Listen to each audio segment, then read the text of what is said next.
recording and let's get started. Let's share my screen.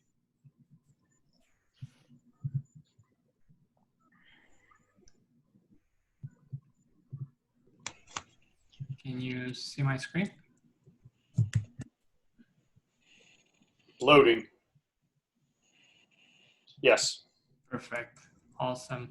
Thank you, everyone. Thank you for joining us.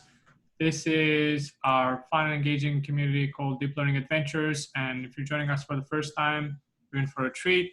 We're in the middle of a 5-week coding challenge using TensorFlow. And today we're going to cover week 3. And specifically, we're going to dive into natural language processing and using a very fun and exciting corpus of a famous TV show, Friends, and trying to detect some emotions just from text. It should be fun and something that we can all take away. If this is the first time you join us, you can find us on Meetup, Deep Learning Adventures. We record all our sessions, so if you're interested in checking out our previous sessions, you can head over to bit.ly Deep Learning TF. We have our TensorFlow in practice specialization, all the sessions recorded there, including a fun interview with Lawrence Moroney, the AI lead at Google. And for this couple of weeks, we started a new chapter, more of a hands-on, called, and a new playlist on YouTube as well under Deep Learning TF coding. I just want to recognize some of the other meetups that cross-posted this event: Machine Learning Paper Club, an academic, I would say, meetup where we cover recent papers in deep learning and machine learning as well, and we discuss them as a community. I also want to recognize the Bethesda AI meetup, another great meetup where we also meet on Saturdays and discuss about practical aspects of AI. Also, 2 great other meetups as well, Data Education VC and Upskill ML, both providing democratizing data science and AI in the region. And if you joined the session yesterday, they had a great session on practical Python. And it will be an ongoing series. So if you're interested in learning more Python from the hands-on perspective, please join Data Education VC or Upskill ML.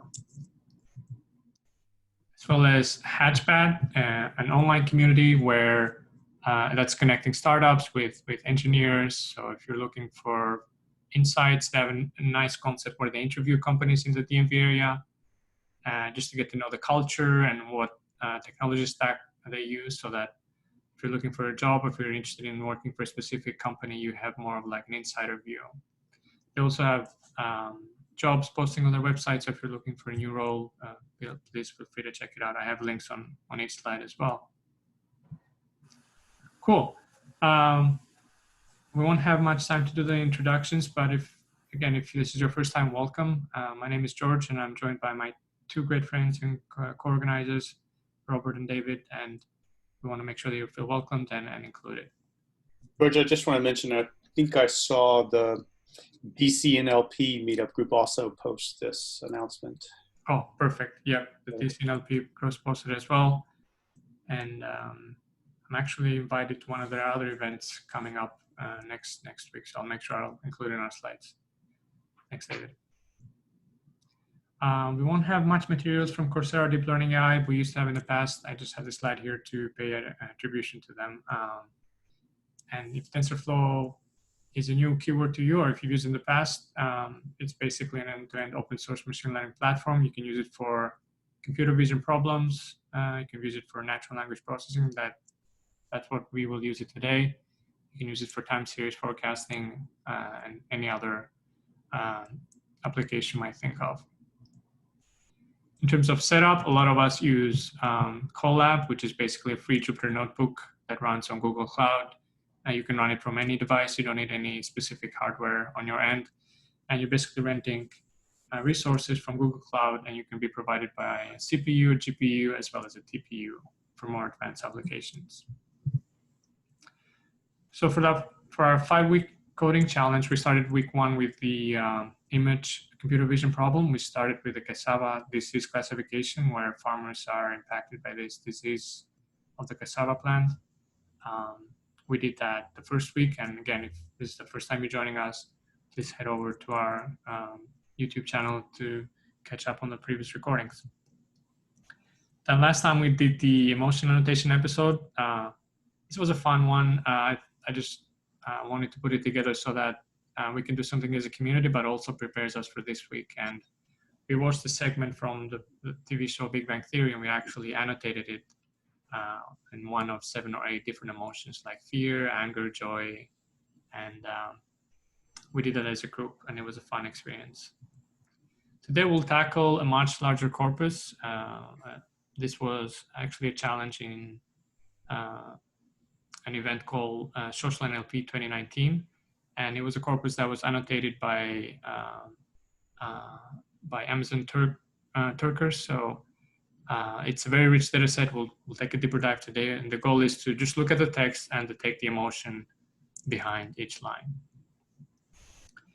After that, we'll take a break for a happy hour, and after the happy hour, we'll have we'll tackle a structured data set involving credit card transactions, and we'll try to detect fraud in this very imbalanced data set, which has about 250,000 transactions, and only, I think, 400 or 500 of those transactions are actually fraudulent.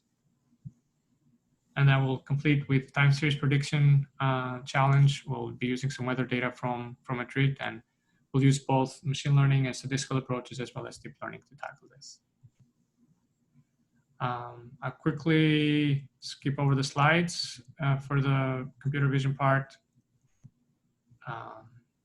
And the emotion annotation, that was the second part. This is just a fun exercise we did together. We also look at a few other tools that can help us annotate text or image. Great.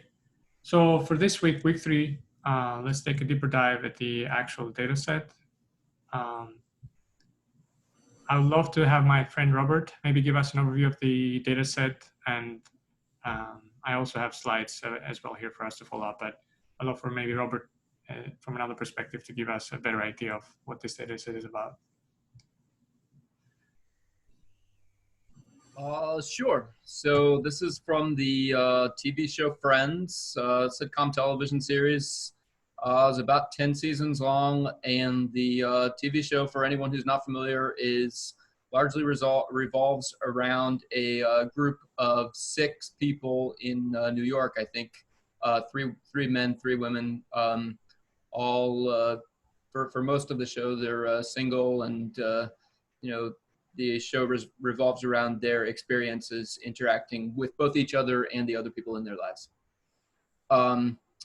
So there is a paper from the Emotion X. Do we want to say something about the Emotion X challenge as well? Yeah, it's an annual challenge. I think it's been going on since 2013 or 2014, since I last saw it. But basically every year there are different papers. There's a shared task, and there are different papers that are published to tackle that task. And for 2019, it was this emotion detection challenge from this corpus.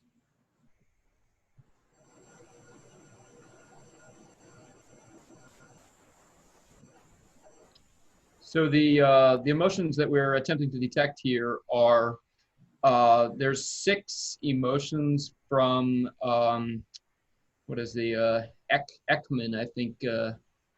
There's a canonical set of emotions: joy, sadness, disgust, anger, fear, and surprise.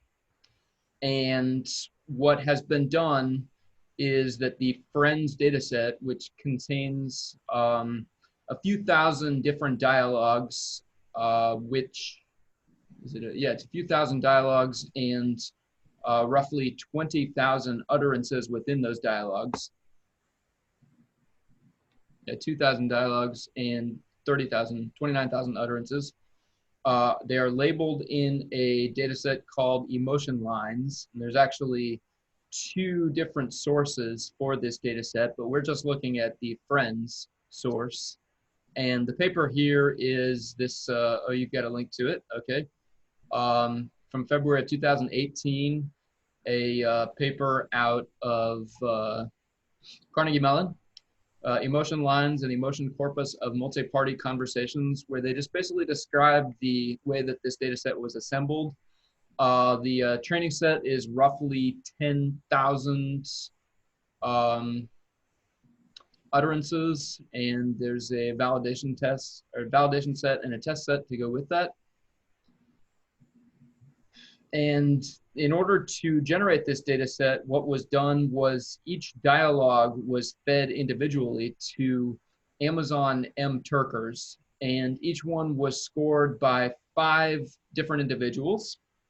And if the individuals agreed on an emotion, it was labeled that way. If there were either multiple emotions or the M-Turkers agreed that there was not an emotion, they would call it neutral.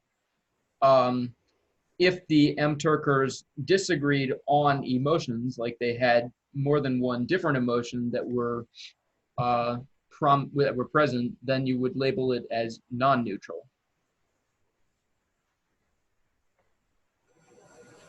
Awesome.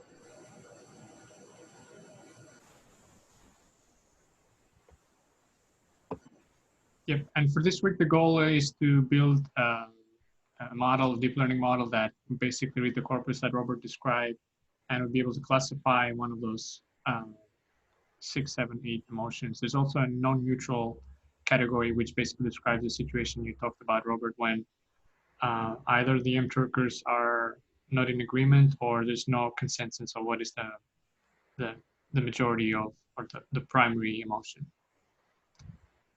Cool. So this is all on the meetup. It's also as well on the slides. If you want to take a look at the papers or the data set itself. Today we're going to take a bit deeper dive on the code itself and show you our approach. So we'll go over 2 notebooks, my notebook and David's notebook, and hopefully some other notebook as well. If you can share with us on Slack or here, that'd be great by next week. So without further ado, let me actually go to the notebook itself, zoom in a little bit.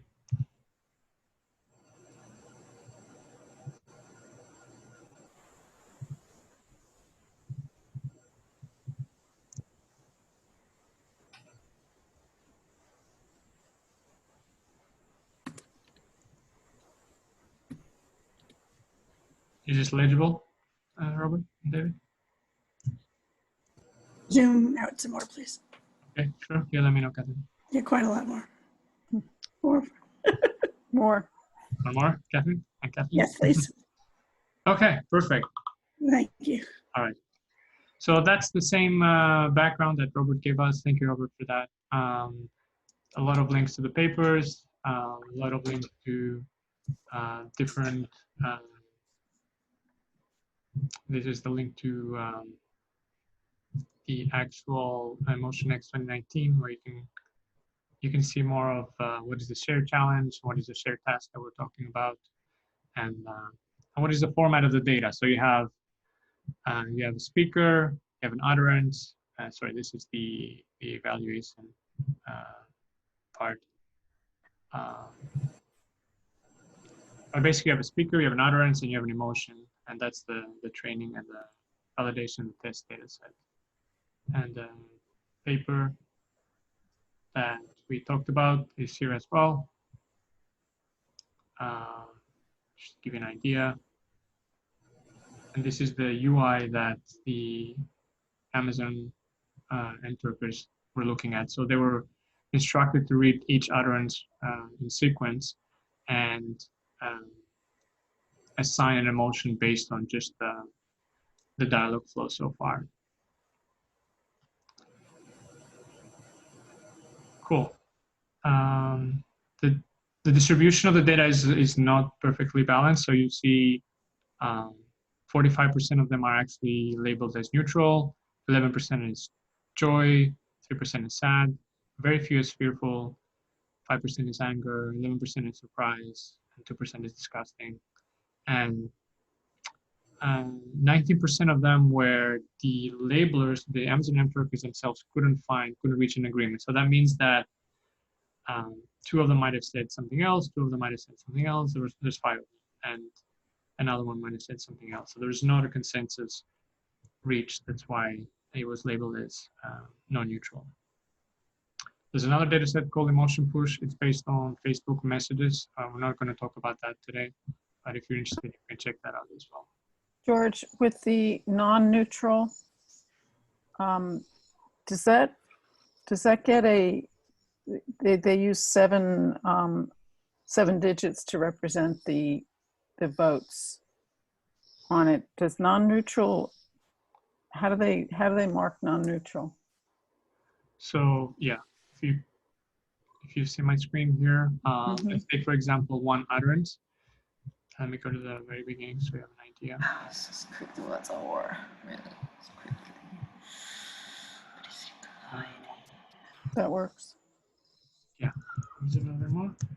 So this is all part of a dialogue, and a dialogue has what is called multiple utterances, basically multiple sentences. So we have a speaker, we have an utterance, which is the actual dialogue or the actual sentence. We have an emotion that is the majority vote based on the annotation that the actually there were seven of them, annotators did. No, sorry, there was five of them. My bad, there's five of them, 4 + 1. And each position in this annotation represents Anger. Yeah. 4 for anger. Or neutral, was first. Joy, Neutral. sadness. Yeah. So four of them, described it as neutral. That's why the majority vote is neutral. Who is DIS? Is that dismay? DIS. Is it dismay or Disgust. disgust? Disgust. Yeah.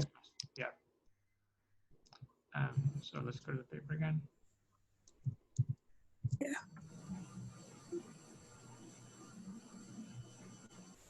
So neutral, joy, sadness, fear, anger, surprise, and disgust. Mhm. And there was 5 workers annotating them. So that's why the sum, you will always see the sum of these labels will always be 5. So 5 means there was complete consensus, 100% agreement. Here, 3 of them said neutral, somebody else said joy, I guess, and this one, surprise. Let's find one where there's not a consensus, so you have an idea. Like this one, for example. Somebody said neutral, somebody said something else, somebody said something else, and 2 of them said the last category, or this one.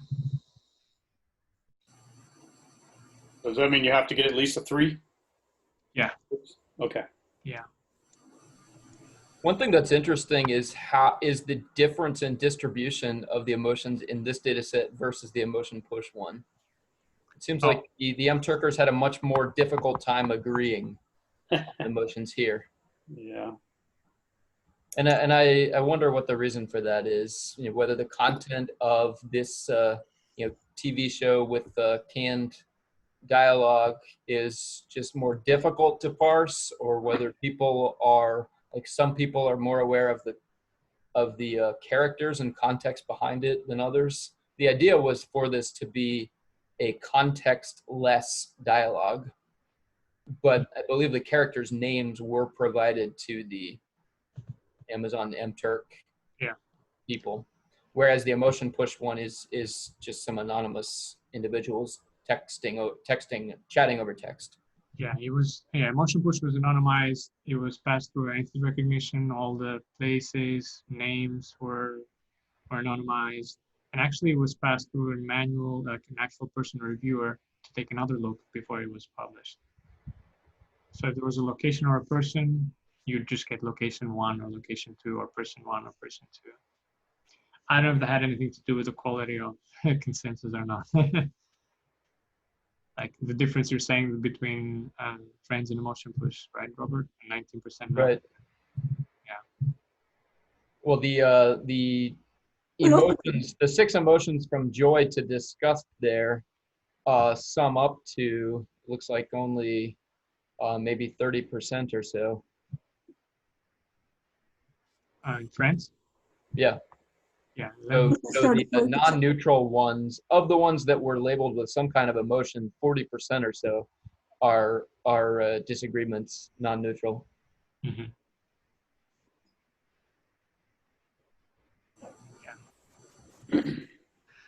Cool. Okay, let's take a deeper dive to the code. So there's a little bit of pre-processing in getting the data, as you'll see.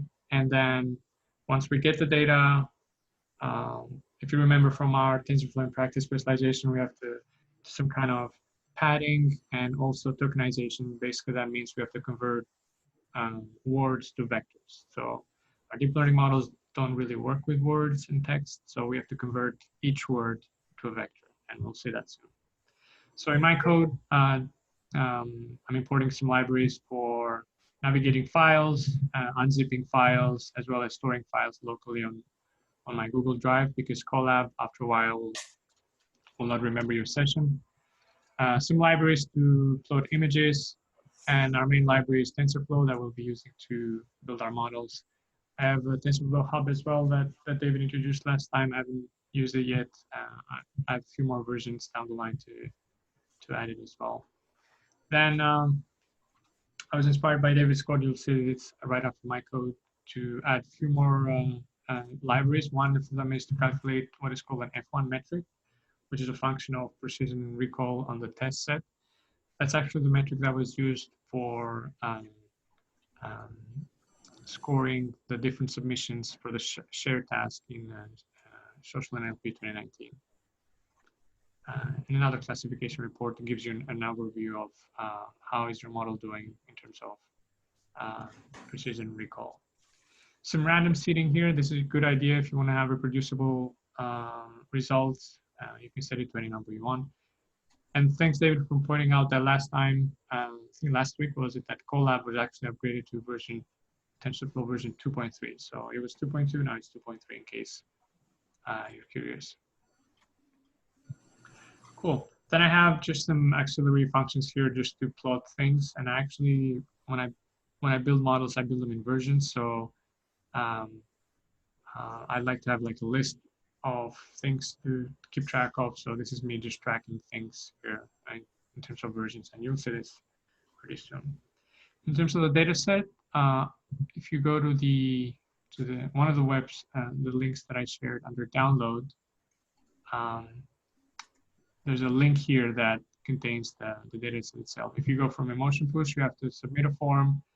I think the next day you get an email that you have access to the data.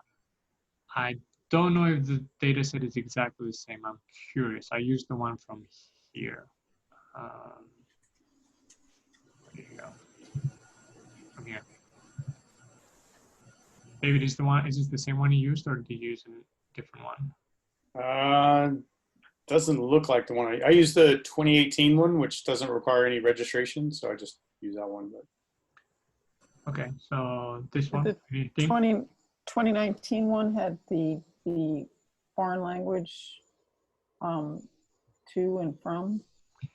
Yeah, the 2019 one has some interesting additions, double translated utterances. So let's see. We did not use it for our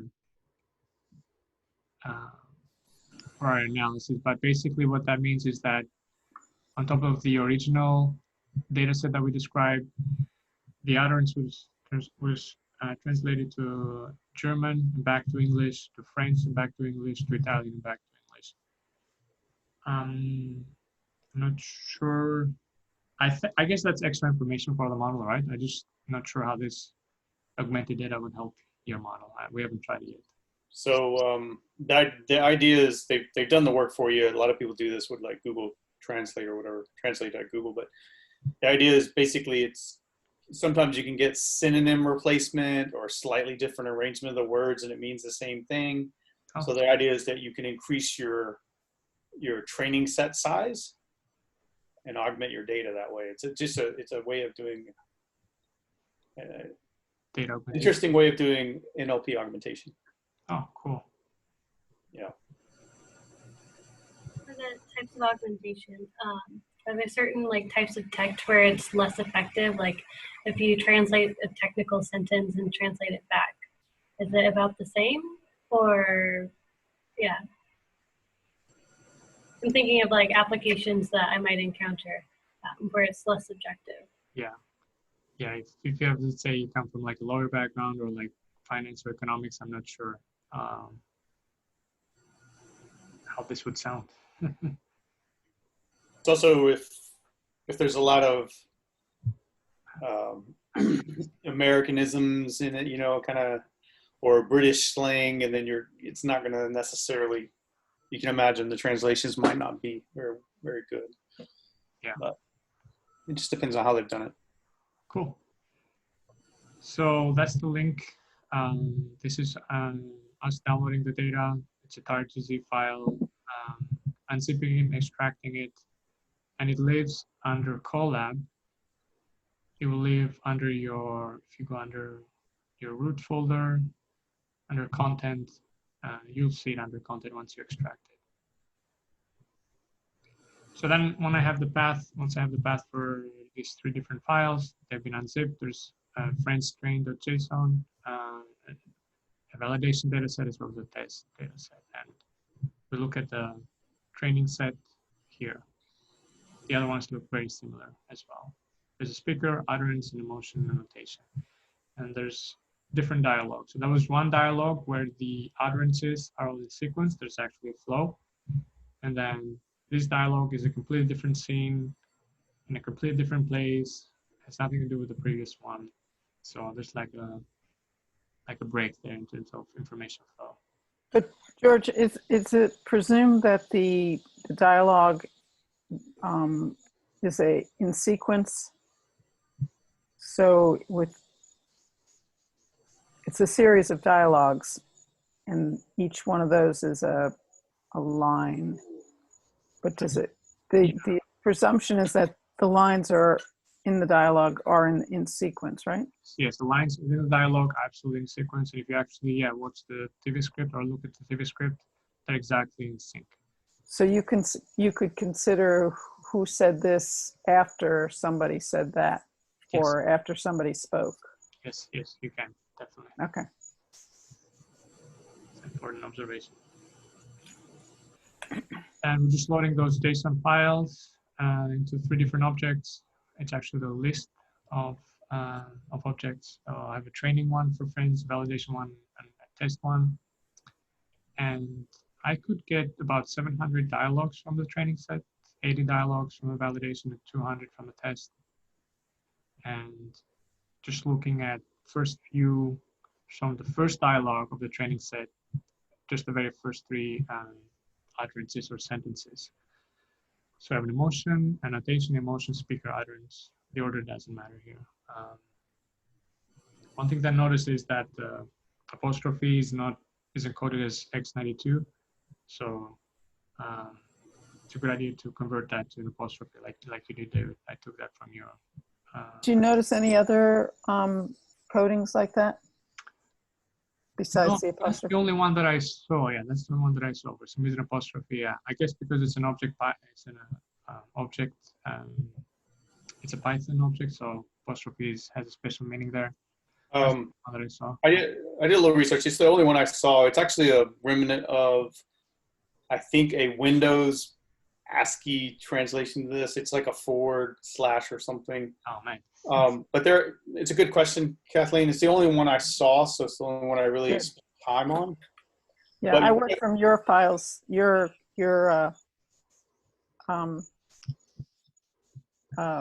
file.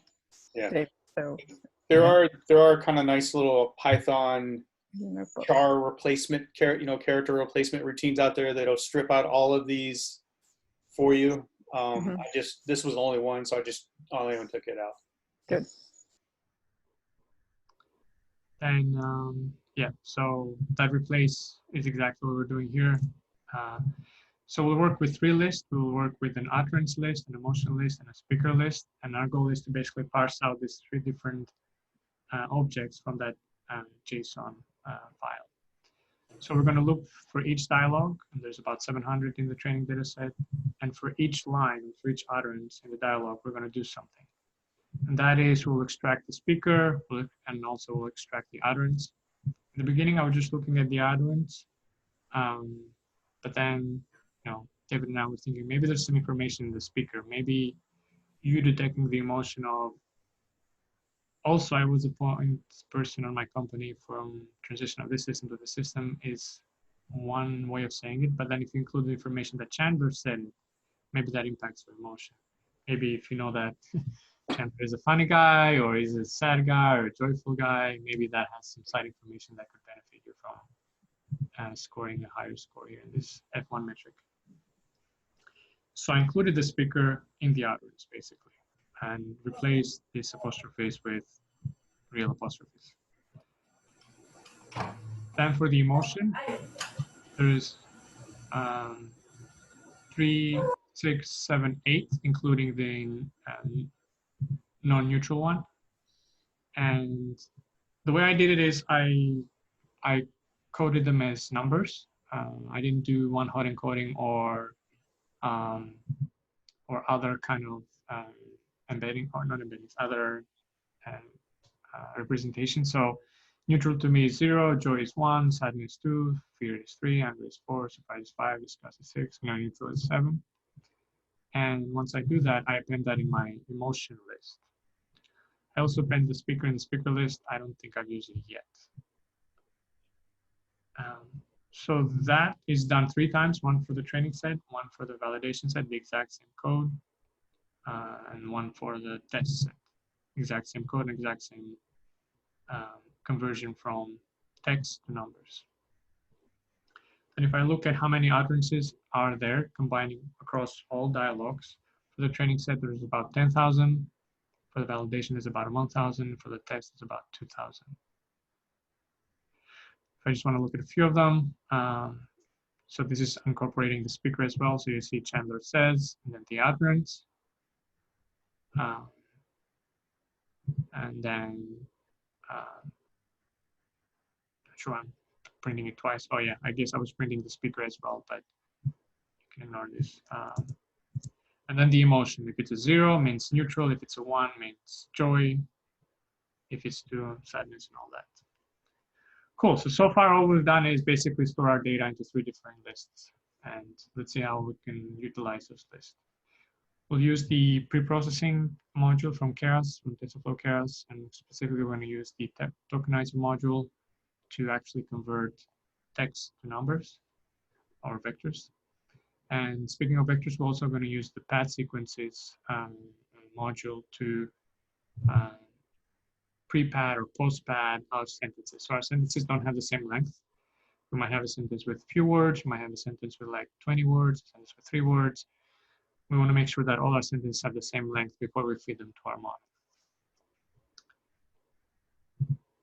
Another important thing is, and I had a bug earlier today, and thanks Dave for your help. I had hard-coded this number of classes at 7. I thought I had 7 classes, but with the non-neutral one, there's actually 2, 4, 6, 8. There's 8 classes. So a number of classes is 8. In terms of vocabulary size, the 3 models that I'll show you, I'm actually building my own embeddings and learning my own embeddings, and I want to learn up to 1,000 words. So I'm hoping that's enough. Good number. You can increase it. Usually people put like 10,000 here or maybe a higher number. We're just going to stick with 1,000 for this model. When I'm learning, go ahead. So if your vocab size is capped at 1,000, it's basically the first 1,000 words that your model encounters? It's the most popular words. Nice count. Yeah. First, if you sort them in popularity order, it's the first 1,000. So okay. Yeah, actually you'll see them here. Then when we learn the embeddings from scratch, what kind of higher space, what kind of dimensionality we want to use for them to represent them as vectors. So we'll represent each word as a 16-dimensional vector. That's the embedding dimensionality here. Max length, I think, is how long a sentence can be. I don't think in this corpus we have more than, I don't know, 40, 50 characters and words. I didn't count, but I put like a large number here, 120 words. So anything more than 120 words, just cut it off at 120. And George, your sentence includes Chandler says and what? Yes. There's 3 extra words that I'm including. 2 extra words. So good to keep in mind. Thanks, Kathleen. In terms of truncation type, if a sentence is more than 120 characters, we will truncate it in the end. You can truncate it in the beginning if you want, and we're going to truncate in the end. And if a sentence is less than 120 words, we will add, we'll post pad it with zeros to make it 120 words. And if we see a word that is not in our vocabulary, let's see, we're only working with 1,000 words. Let's say we see a word that is not as popular, we will code that as out of vocabulary, OV. And then the next step would be to build this tokenizer. We will use our vocabulary size, which is 1,000, and our out of vocabulary token OV, and we will fit what is called our training data set in this tokenizer. And what that will do is it will create for us a word index, and you'll see, I think this is sorted. I don't want to say how it's not alphabetically. I think this is sorted in terms of reverse order of appearance, it looks like. So OV is represented by the number 1, says number 2, I number 3. Scroll down the list. So this is how the tokenizer basically converts each word to a number. That's the job of the tokenizer. So you'll see the character names as well as are here, like Rachel, Phoebe, Monica, Ross, Chandler. So this is word level tokenizations. It's ordered by popularity, George. The frequency. So, like, oh, okay, that's what it is. I was trying. Basically, every sentence has says, or in every sentence has an out of vocabulary word in You it. got it. Says is there everywhere. You're right. And Yeah. And then the characters' names are going to be pretty high up also because they're in most sentences, right? I mean, it's one of them at least is in a sentence. you got it. Yep. So by popularity, exactly. Joey apparently talks the most. That's an interesting stat.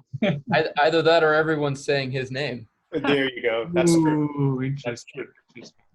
Everybody talks about Phoebe has nicknames Phoebes as well. Okay. Right. And you didn't take out stop words? No, I did not take out stop words. No, so you'll see some to and from. Oh, it's apparently X91 as well. I didn't know what that Wow. is. Okay. Special because. How does the Keras tokenizer handle noisy text? Handle what?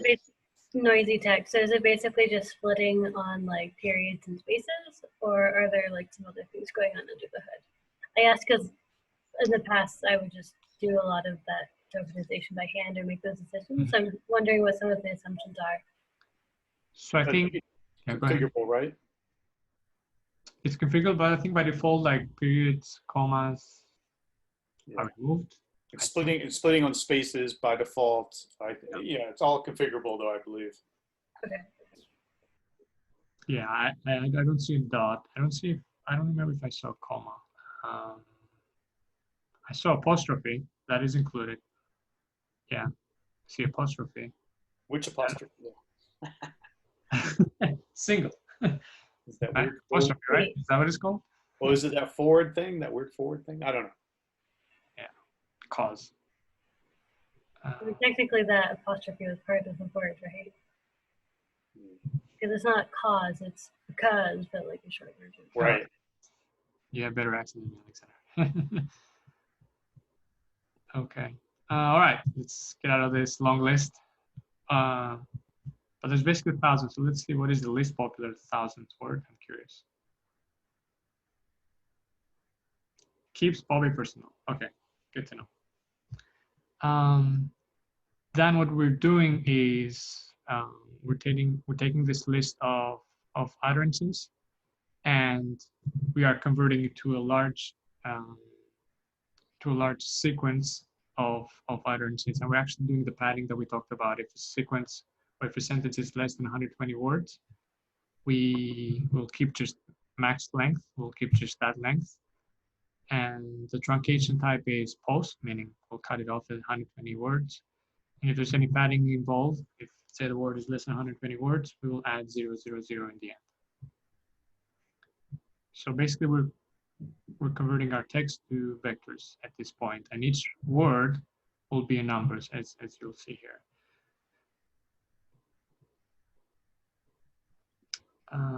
Yeah, so the sequence becomes So the first sequence, the first sentence was Chandler says, also I was a point person in my company's transition. That will become 12-2. So 12 is Chandler, 2 is says, the most popular word. Also is 429. I was 3, blah, blah, blah. System is 968. So basically, we translated text to numbers. And we do the same for the validation set and the test set. And now we have basically our training data here, which is a vector. And so this is the unpadded one, sorry. And the padded one is right here. So you see this is less than 120 characters, so we'll, or 120 words, I'm sorry. We will post pad it with zeros to reach that 120 length vector. 120, right? That looks like that. 1, 2, 3, 4, 5, 6, 7, 8, 9, 10 times.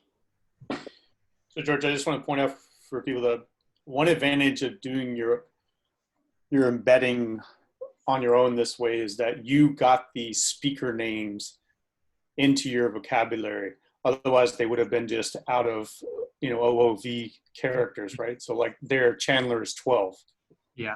So you may get some actual learning from that that would be missed otherwise. Yeah, 12 to 5. Yep. And then our labels are actually numbers from 0 to 7. So our emotions are, so the emotions for these first 3 padded sentences are 0, 0, 0. So it looks like they're all neutral. Neutral, neutral, neutral. And if we look at, yeah, the actual sentence, neutral, neutral, neutral, according to the annotators. Any questions about the data so far and what we did to converting from text to vectors? No questions, but I was based on what David just said, that's why I think it would be good to say Chandler said in response to Phoebe, or, you know, because I think that would have a lot to do with what the emotion is, who's saying to whom, or whether they're not saying it at all. Got it. So that would be in that function where you're doing the creating the utterances. Yeah. Yeah. Good suggestion. Okay, then I'll make sure that I leave enough time for David. So I'll quickly go over my 3 versions of my models. So version 1 is using my own embedding and is using just the bidirectional LSTM model. It has about 30,000 parameters. I need to achieve 72% training accuracy and validation accuracy about 40%. And I'll also share the F1 score with you. It's a very simple model. The embedding again is learned. It's based on the vocabulary size, which is 1,000. Embedding dimensionality. So all this 16 vector will represent each word now to a 16 vector dimensionality representation. And we'll only consider sentences 120 words long. We'll use a bidirectional STM with 32 units and followed by a dense layer with 24 units, a dropout layer with 20% dropout probability.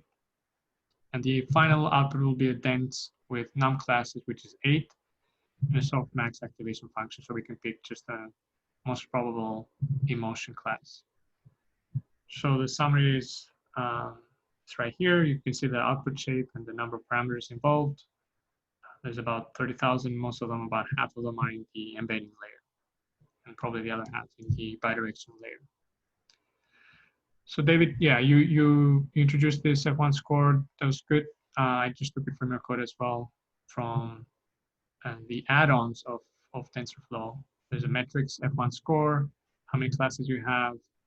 And apparently there are different versions of F1 score. There's a micro, there's a macro that does either a weighted average or a non-weighted average of your accuracy of your F1 score across training, validation, or different classes. So we'll use the micro version, and I think I have a link later on. What does that mean? For me, I'm using integers as my labels. So I need to use the sparse categorical cross entropy. If you're using one-hot embeddings, you need to use the categorical cross entropy loss function. I'm using the atom optimizer, and I'm outputting the accuracy and the F1 score, which is defined above. I'll also model checkpoint like we did last time, this model on this version 1 H5 file. It will only keep the best model in the file and the weights, and I will only save the weights instead of the entire model. And basically, I will monitor the validation loss. Whenever the validation loss improves, I will overwrite this weight file. So basically, I'm keeping track of what is the best model so far, so that regardless of what I'm doing in the future, I'm always keeping track and storing locally the best model. All this training sentences and utterances, as well as the labels, need to be NumPy arrays. So we're just converting them to NumPy arrays. One for the training, one for the validation, one for the test. And again, just a reminder of how they look like. This is our input to the model, and this is hopefully our output. I trained my model just for 50 epochs. My input was the padded training utterances. My Y was my emotion labels, 50 epochs. I also included the validation padded data set as well as the emotion labels. Callbacks, I'm using the model checkpoint to only store the best model. And you'll see the output, we have loss and accuracy with the training loss and training accuracy, F1 score, as well as validation loss, validation accuracy, validation F1 score. So let's actually look at the graph. It's much easier to read than this. So this is version 1. So in blue is the training accuracy, in purple or in brown, in yellow is the validation accuracy. You see that I'm clearly overfitting here. The loss as well as the F1. And I had a lot of questions about F1, but is this supposed to be constant or changing? I'm not sure. I didn't fully delve into this yet. But for me, it was very close to the same number, maybe a spike here.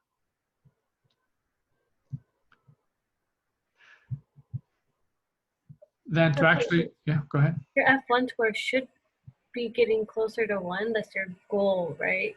Because it's some weighted average of precision and recall, which you both want closer to 1. So it looks like the F1 score isn't improving at all for both training and validation, which seems like a problem to me. Yeah. Then to actually test it on a different data set, so this is based on training and validation set. I tested it on, or I evaluated my model test data set, so the padded input and the emotion labels. And so I think this is the loss, and this is the accuracy, and this is the F1.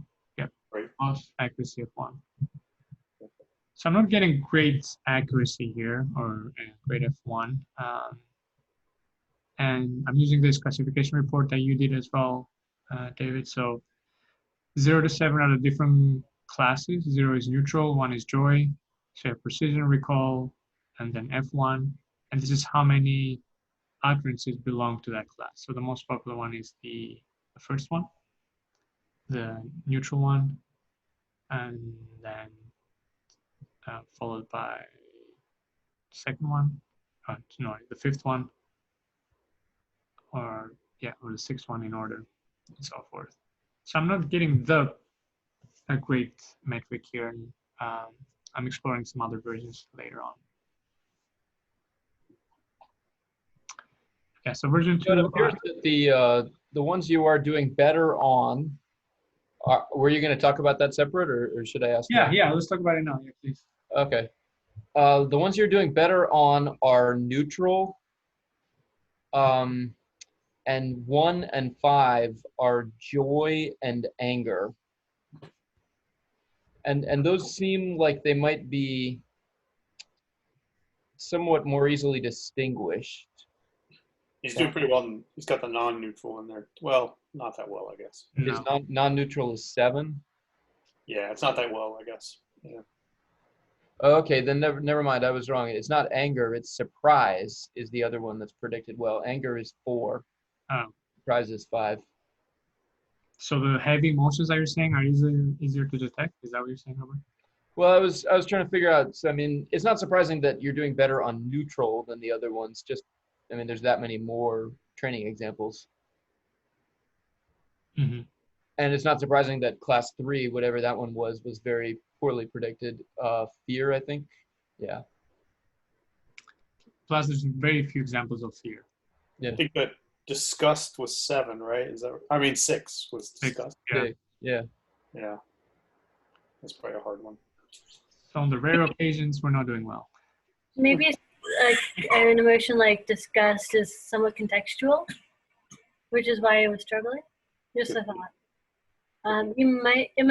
Did you print out a confusion matrix as well?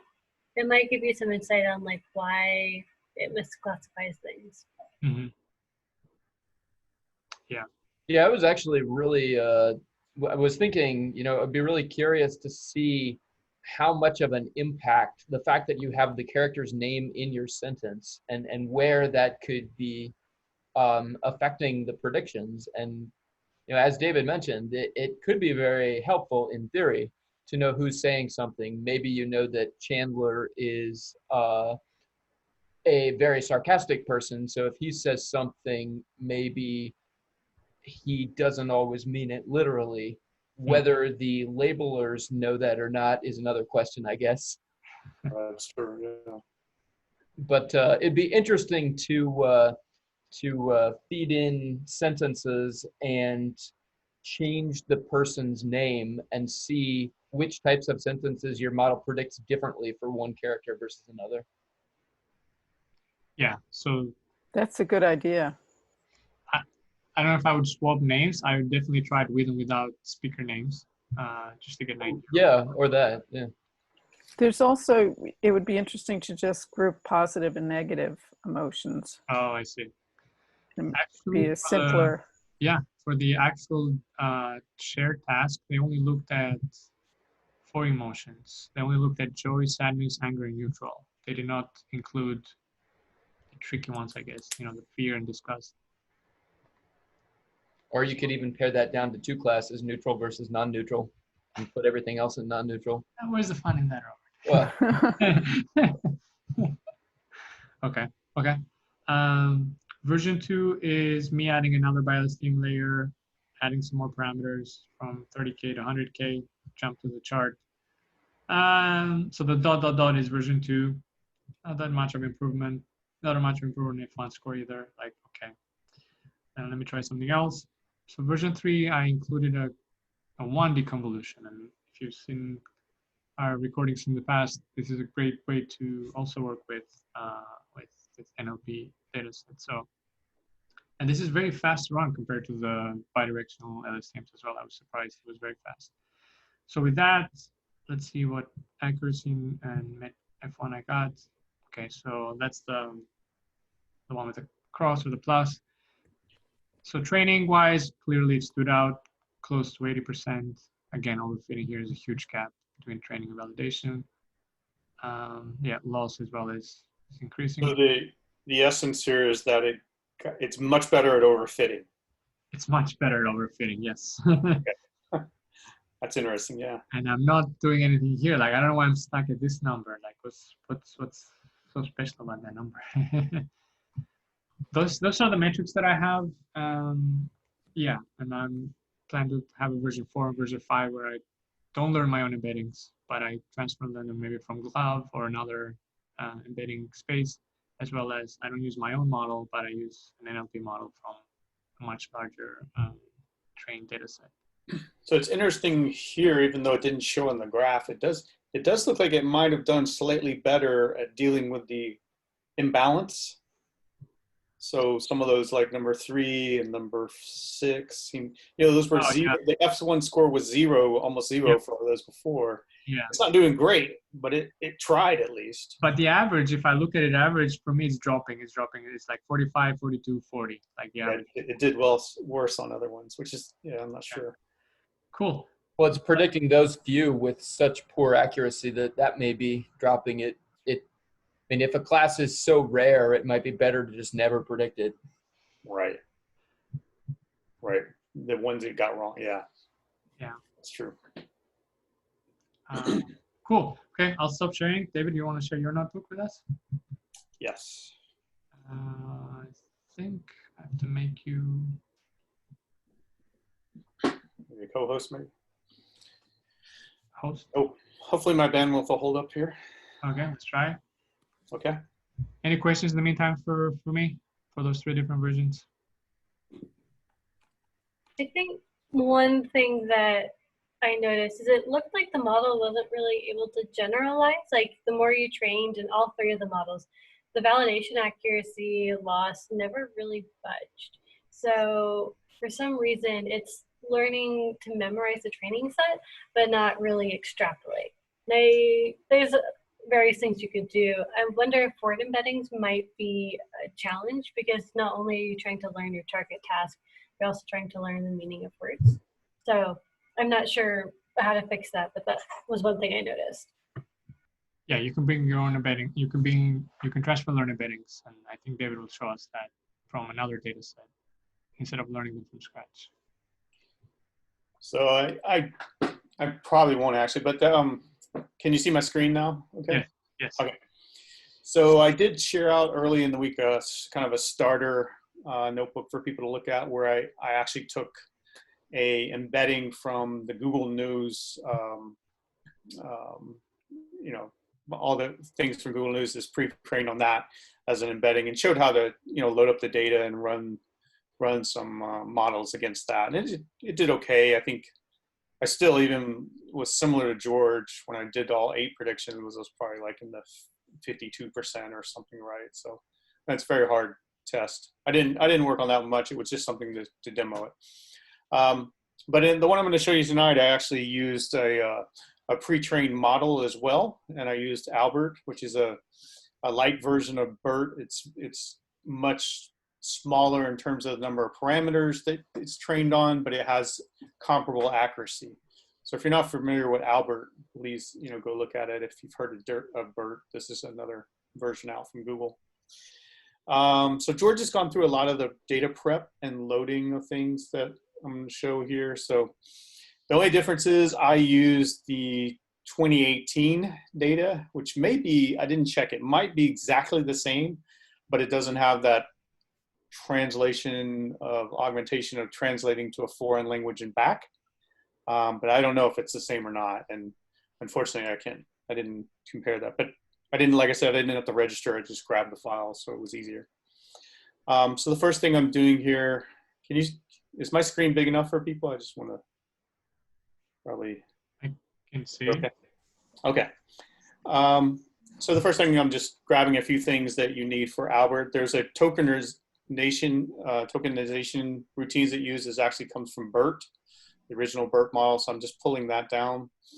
And then I'm going to use these routines later to do tokenization. It's very similar to what George showed, where we're going to bring in the text, tokenize it, and we're going to add some, BERT and Albert require some special characters for separation. So the CLS and this SEP are special characters we're going to add into the sequence.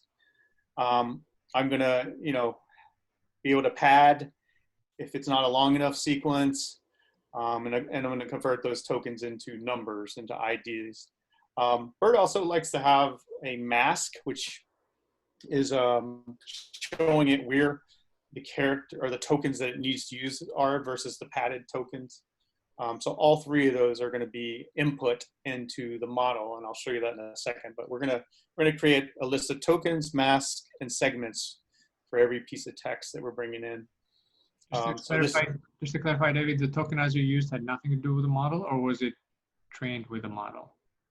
So the model itself is using, when they did the training, they tokenized their corpus that it's trained on with this same tokenization. So it requires the same thing to go in.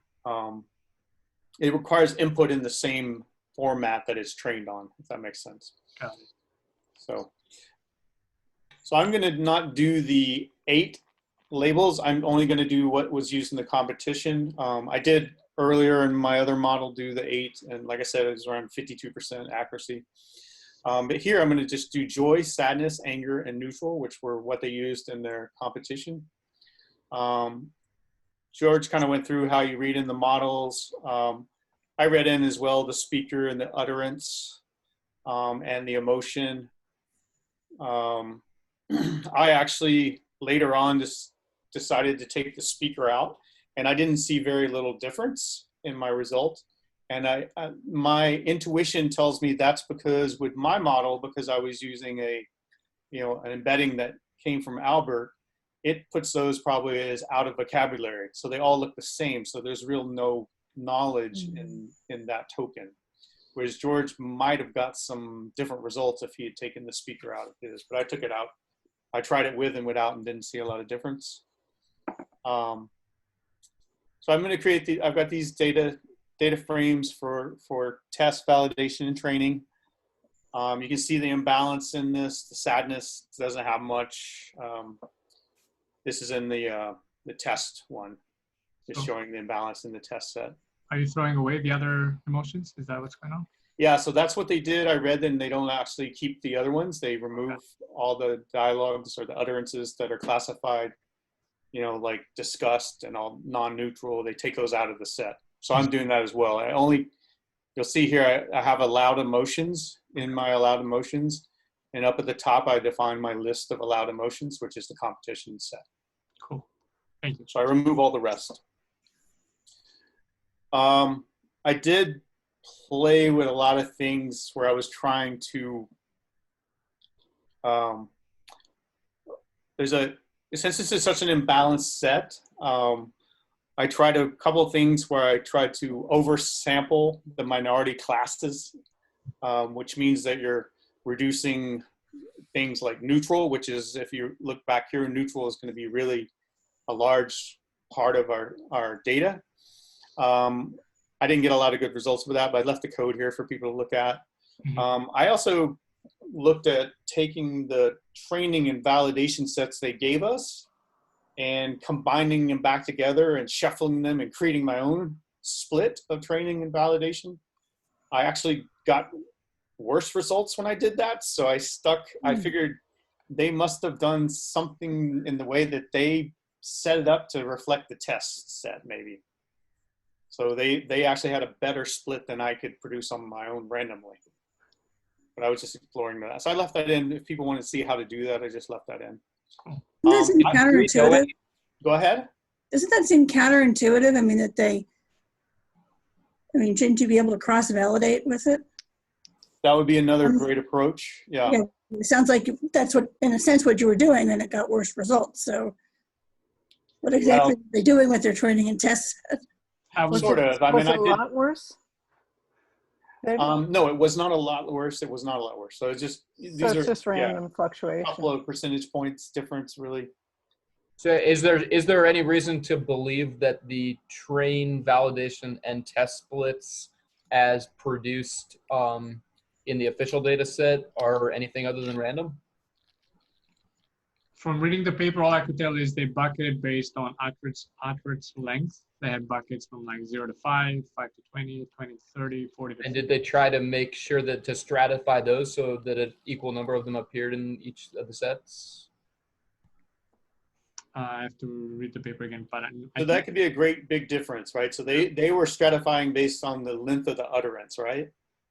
When I did this, Go ahead. Go ahead, George. I stratified based on the label, the emotion. Yeah, they stratified on the length. I now remember. They picked 250 from the short utterances bucket, 250 from the medium, and 250 from the high, and 250 from the super high length. Yeah, so for some reason that made a difference. I don't know.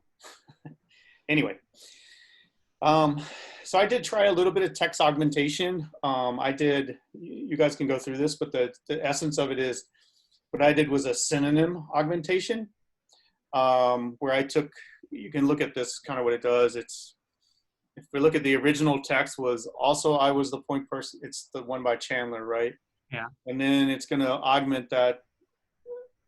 Number one, I guess, is I don't know, it equivalent, it's somehow that's an ace somewhere. Company, it changed to troop. Oh, wow. So it makes system becomes scheme. So it makes a couple of changes. The way I used this was that there were two of these that were very low, right? Sadness and anger didn't have a lot of examples. So for each of those, I kept the original and I added an additional augmented version of this. And then sadness was actually even lower than anger. So for sadness, I added another one. So I got two basic augmented. The reason for doing this, as always, is to try to make your model a little more generalized. Now, if I'm throwing it off in the wrong direction because my synonyms are so bad that it loses its meaning, then it won't help. But the idea is to give it different ways of saying the same thing that have the same emotion. Even though this seems a little bit like gibberish up here where it did augment these, it's still, I would classify all those as neutral. It didn't change the emotion. So my hope was actually this worked, and it did actually, when I did it, it did give me a little bit of increased value. So David, is that kind of like with the computer vision ones where you'd blur it, you'd rotate it, translate it? It's the same concept as image augmentation. The one difference here is I'm not doing this randomly between epochs. So if you remember in Vision, we had even, I think, more value of making the augmentations happen on each epoch, basically on each batch. Mm-hmm. Here I'm doing it one time, and I'm saving that as part of my training set. Okay. So that's one difference. I guess, does TensorFlow not include like a sentence data generator or something that? It does have some like other generators, but I haven't seen anything for text like that. That's a pretty cool idea, though. So you're trying to balance the data basically by adding synonyms. You're not only augmenting, you're adding new data points to your data. Yeah, so I did this a couple times. The first time I did it for any emotion, I added an extra sentence, right, an extra utterance to give it more training data. Because what I'm trying to beat is, as you saw, there was a lot of overfitting, right? Yeah. So I'm trying to get rid of that. But the other thing I thought was, well, maybe I should only do this for, maybe I can tackle two things at once. I can try to hit the overfitting a little bit, but I can also help with this imbalanced aspect. Mm-hmm. So I only augmented the classes that are minority or underrepresented in the training set to see if that would help. And it actually helped a little bit. I could see that working if you're trying to find something that's not quite as subtle as emotion, but emotion is really, the choice of words is so relevant to what the emotion is going to be, what it means. Like even the word scheme versus system. I mean, scheme can have a negative connotation too, that system wouldn't. Right. No, that's a great point. And I think that might have happened sometimes. Like I said, I did see a slight improvement. So I think maybe, the chances of it picking something that changed the emotional context of the sentence was slim. But. Somebody on chat is recommending you can use antonyms and switch the label to the opposite one. Yeah, so that's another, this actual package I'm using is called NLP Aug. Okay. They support antonyms. You can do all kinds of like character exchange. There's even much better synonym methods to use. I use WordNet, which is one of the simplest ones, just because I wanted to see what would happen. But there's, this didn't do a lot of, as you mentioned, system and scheme, maybe not the best choice. There's some better approaches out there that do much better. You can even use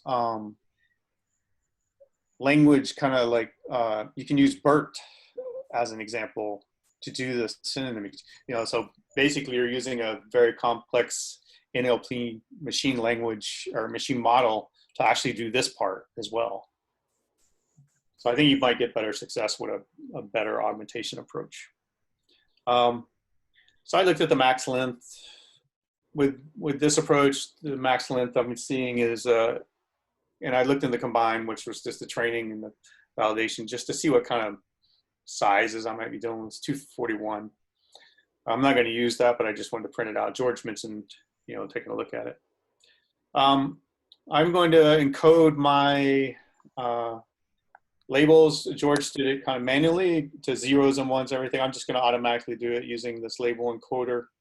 And here it prints out the classes in the order that it's going to code. So this is going to be 0, it's going to be anger.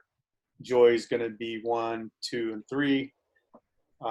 So just keep that in mind. Again, I didn't use the max length for my sequences. I used 128.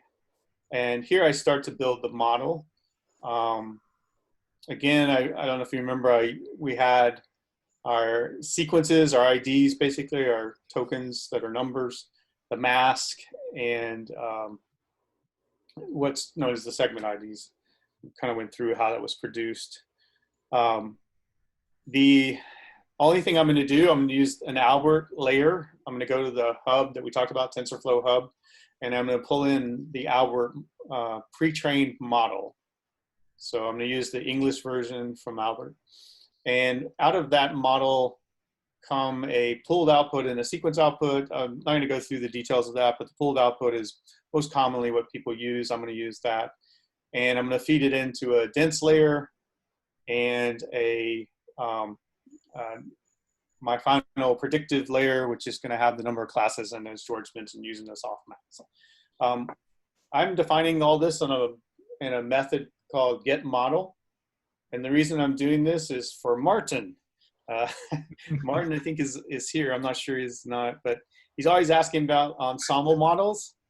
So I'm actually going to define a method to produce a model, and I'm going to send in a different number of hidden units and be able to do that. So I'm actually going to build 3 models with different hidden units, and I'm going to have this input going into all 3. The same 3 models are going to take the same input, and I'm going to use an averaging function in Keras to output this, and that output is going to be fed in, and that's going to create my model. This is my ensemble model, which is actually, think about it, made out of 3 models. It might be easier. Thanks for thinking of me, David. Could you go over the models again? Sure. Yeah. Sure. So these models, there's a couple different ways you could do ensembles. You could actually create separately 3 models and train them independently, and then take the results and average them. People do that a lot. The other thing is, or you can what I'm doing here, which is a little bit harder, but it's basically I'm creating 3 models, and they are different because model 1 is going to use right up here for its dense layer. It's going to use 8 hidden units. Model 2 is going to be different. It's going to be a completely different model, very similar, but it's going to use 16 hidden units in there, and model 3 is going to use 32. So this is almost just like a point, proof of concept, right? There's not a lot of difference. These could have been, I could have used Albert, I could have used, George's model, and maybe a BERT model or some other good model for NLP, and ensembled them together. Right. But anyway, I'm just doing all 3 of these. They're very similar models with just a different hidden units for the dense layer, right? Does that make sense, Martin? It does. Thank you for it. The one thing that I have heard about ensembles is that, to get the good results, you want to use really different models, so if you would have thrown in the BERT or something like that, that might have been a thought, but and again, the other thing I'm always going is, what about random forest? And you guys, we can't do that here. Yeah, I could use any kind of model I want in terms of that. The one difference is that the way I'm doing this here, they're all getting the same input, so that you're kind of limited that way. But I could use the other approach of training them all separately and then averaging the results to get an ensemble. Okay. The difference would do maybe the advantage, but also maybe what makes this a little more difficult for the system wise, is that because I come out with one ensemble model, which now is here, and I'll just show it graphically. I talked about that all the same inputs are going into each of the 3 models, which happen to be functional models. And then out of that comes this average. And this whole thing together is my ensemble model that I'm going to train. Question for you, Dave. Go ahead. Your labels, how are they labeled again? Are they one hot, or are they integers, or are they... So this average makes sense. You'll see just a second. You jumped ahead on me, but you'll see just a second how it's done. I was trying to understand what is the average doing in terms of...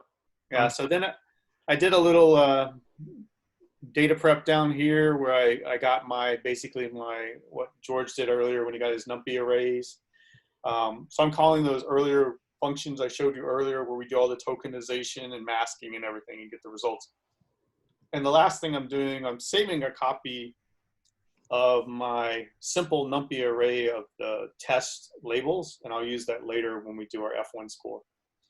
But then I'm going to take these, there's a utility in Keras which takes these categoricals and basically does a one-hot approach to them, and it'll produce the one-hot array. So that's how I'm doing it, George. And what that does allow me to do is instead of using the sparse categorical, I'm just going to use the straight categorical cross-entropy. Again, George showed you the F1 metric that I'm going against when I compile this, and I'm just using Atom. The one thing I'm using is the standard learning rate to begin here, but I don't know if you saw when I did my layers up here, my Albert layers, I put them all as false, and they're not trainable. So that layer is not trainable. So all of these are going to have that the Albert layer is not trainable. So when I get down, sorry, I meant to show you here. So when I look at my total parameters that I'm training, there's 35 million total, but I'm only training 43,000. And that basically reflects my dense layers in my model at this point. So I'm going to train with a nice normal learning rate in Atom. So here I'm going to begin my training. George showed you about saving your best model out, how you do that. I trained for 100 epochs, so that I'm going to stop with early stopping when I'm monitoring the validation loss, and when it stops improving, I'm gonna cut this off. So here I start training. My F1 on my validation is already up to 65. In that area, 66, 65, which is pretty good, not great. I plotted it out. You can't really see much improvement in the validation. The training's obviously trying to overfit and get bigger and bigger, but it's not a huge gap. It's reasonable. You obviously could do some things to improve overfitting. But the next thing I'm going to do is now I'm going to fine tune my model. And if you're not familiar with that, with a lot of these transfer learning approaches, you want to kind of let Atom or whatever your optimizer kind of warm up and train your new model, your new part of the model, which is that dense part that we added on. But the original Albert model, I don't want to start suddenly changing all the weights that Albert has. So I had that trainable as false. I'm going to, right here, go into each one of my, if you want to call them your sub-models in my ensemble, and I'm going to set, this happens to be the location of the Albert layer, and I'm going to set it now to be true for trainable. So now I'm going to be able to train the Albert model. So before we had our 43,000 trainable parameters. Now I've got all 35 million trainable parameters, right? And so David, you're okay. So now you're gonna. I think you just said you're going to use all of Albert now. You're going to change the weights in Albert now to. Yeah. So now I'm going to let the weights in the Albert part of my models actually be trained as well. Go ahead.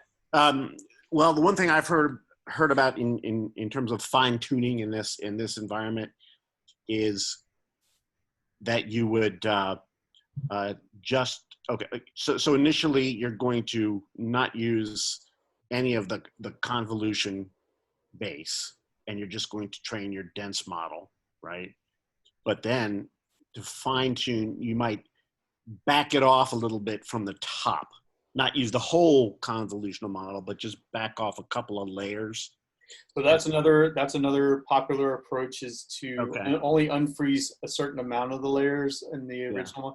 And that's often used a lot for image classification models.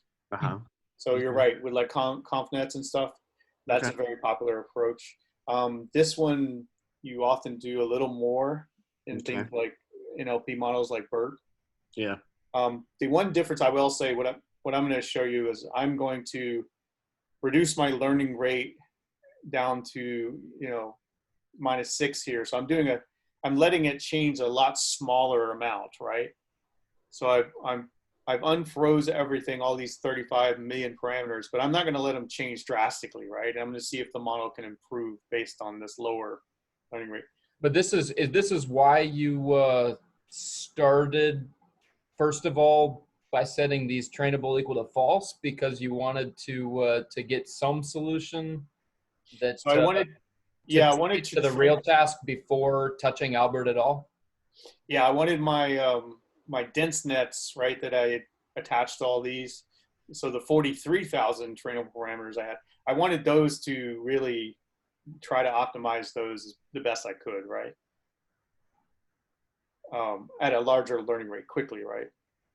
Now I could have started with everything and put a low learning rate, but I don't think I would have had as good a result. This is kind of the poor man's approach. A lot of people use what they call for these transfer learning approaches, they'll use a learning rate scheduler. And you have, I wish I could draw it here on the screen, but you start off with a very low learning rate. You kind of let it warm up and the learning rate starts to go up kind of exponentially. It goes up to maybe that 1e to the minus 3 or whatever. And then you start to go back down, right, to reduce the learning rate.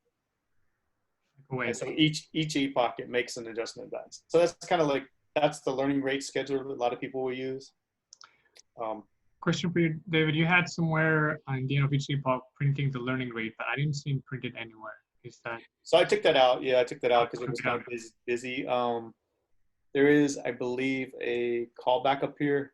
Yeah. So here, at one point, I was just making sure my models were actually adjusting the learning. I was using a learning rate scheduler, and so I had written a custom callback on each beginning of each epoch. It would print out what the learning rate of the optimizer was at that point.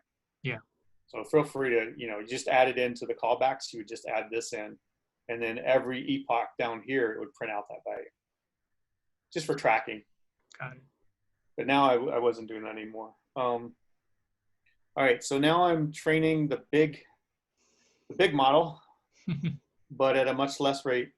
And right off the bat, you can see I'm getting much better results. Wow.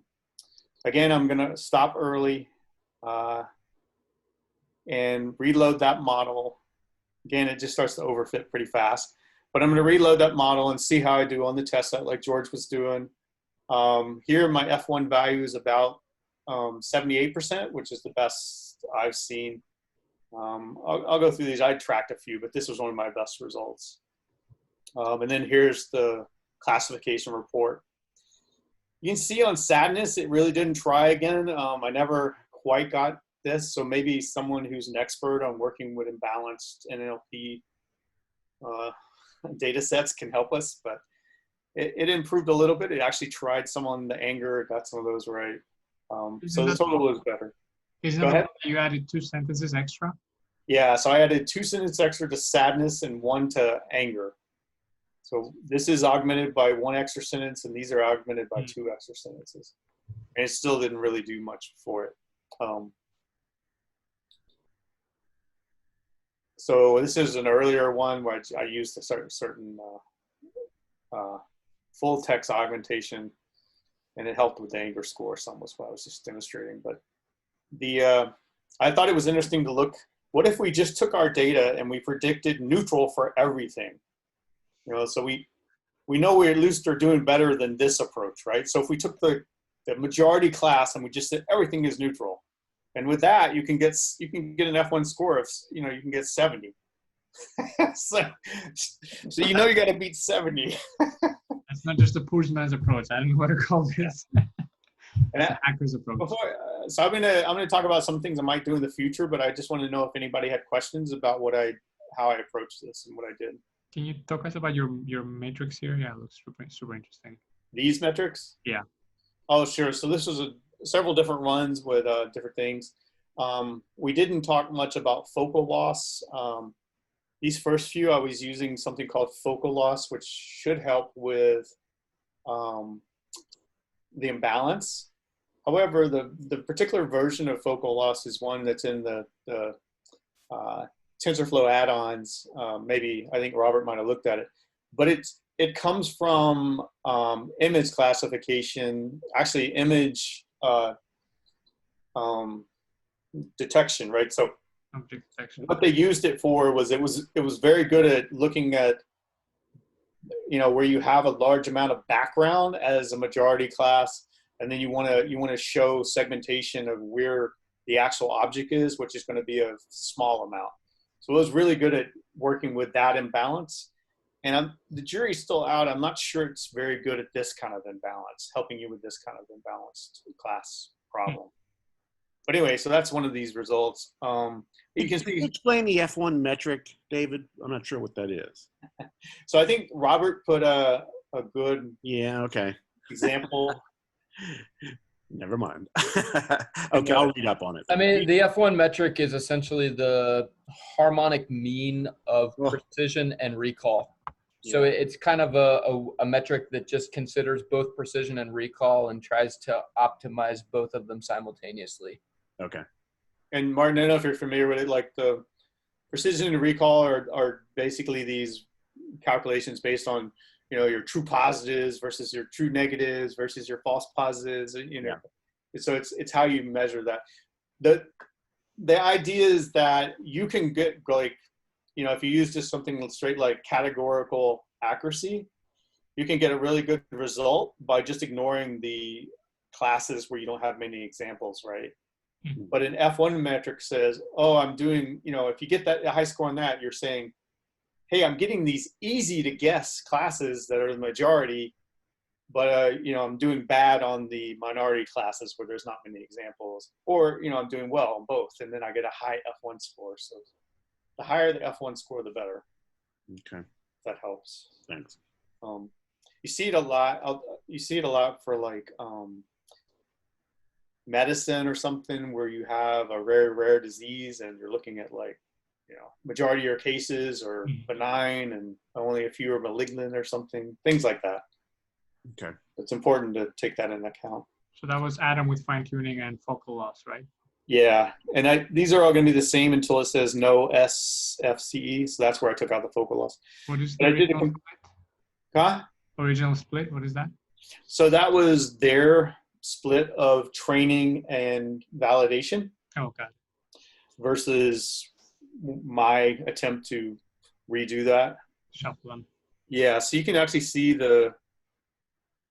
not much difference really. And then I took out my dense layer to see if, you know, with no dense layer in there, and that didn't make much difference. So maybe the dense layer is not helping that much. It helped a little bit. Well, it looks like it changed the loss significantly. Yeah. Well, I took, I'm sorry, this probably is wrong. So this should also say no SDF. Here you can tell the huge difference, right? Okay. Because it's a different loss function. Yeah. Yeah, that's what I changed it. The last four are using the just straight categorical. And no dense means you're just using Albert out of the box, nothing on top? Yeah. Well, just all I added was my classification, you know, output at the end. Got it. Right. And these were just, you know, I was just comparing things. I can, you know, there's a very slight, when I put in that text augmentation, the loss went down a little bit and the F1 score went up a little bit. The last thing was the ensemble model, which actually gave me one of the best scores. Hey, how about that? Yeah, but I will tell you, I mean, it was expensive. Yeah. At 38, I had to actually make a change to my batch size. I don't know if I have it somewhere. Let's see. This is where I'm doing my original. Yeah, so here's my original training. I don't set the batch size, but the default, I believe, is 32. Look at the time, right? 120 seconds per epoch. Yeah, and here down here, I had to set my batch just to get it to fit into the memory. I was getting out of memory errors if my batch was bigger than that, right? So I had to go down to a really small batch size just to get it, you know, and it's much slower. And 4 times slower, right? Yeah. So that's what, I think I made that comment last time, that ensemble models get you a few extra, you know, a tiny bit more accuracy. And if you're trying to win a contest, maybe it's worth it. But in reality, you're not going to deploy on this. I wouldn't necessarily choose to deploy this ensemble model out to my phone, you know, to do inference. Gotta pay to play. Yeah, you definitely do. Any other questions on my approach here? What is that text augmentation? Is that the one that included the synonyms and the extra sentences? What is that screenshot there? That was this text augmentation was the sentence, yeah, where the synonyms. Got it. Cool. Right. So what I would do next if I was going to play with this more, I had it up here in my to-dos. We already mentioned that there's a lot better ways to do text augmentation, which might produce, things that would work out better. I think I would try to add the speaker as another input into my model. Yes. So I would put it as a categorical feature, and I would add that onto my model as an input. So I would try that and see if it made a difference. It may not. But because I'm not able, George is doing it with his embeddings. He's able to actually take advantage of the speaker. And mine is just marking those as OOVs. And so they all look the same, right? So I think I would do that to see if that made a difference. I think there might be some value in annotation. Remember that field where they voted? Yeah. Trying to put that as an output target. The reason I'm saying that is because the annotation kind of tells you how strongly they felt this emotion was, right? So there's some extra value there. So there's a feature there, right? So if 5 out of 5 voters said, wow, this is anger, that might your model might want to pay more attention to that than when just 3 out of 5 said it. So maybe there's some value there in somehow predicting based on the sentence how strong an anger is or how weak an anger is. I don't know. So that's something I would try. Martin already mentioned this one, better models for the ensemble model. And then I use, like I said, I use the 2018 data set. I would like to see apply the 2019 data set. And that may be the first thing I do is just grab George's code and pull down the 2019. The reason being because I was looking at F1 micro as my score. And that is the same metric they used in the competition for 2019. And they posted a leaderboard with the results for that. So I could actually compare my results to their results and see how I'm doing. I know that the top score was like 82, and I got 78 with this. Like I said, I didn't use any. The other thing I would do is use that translation to foreign language and back to augment my data set and see if that helped.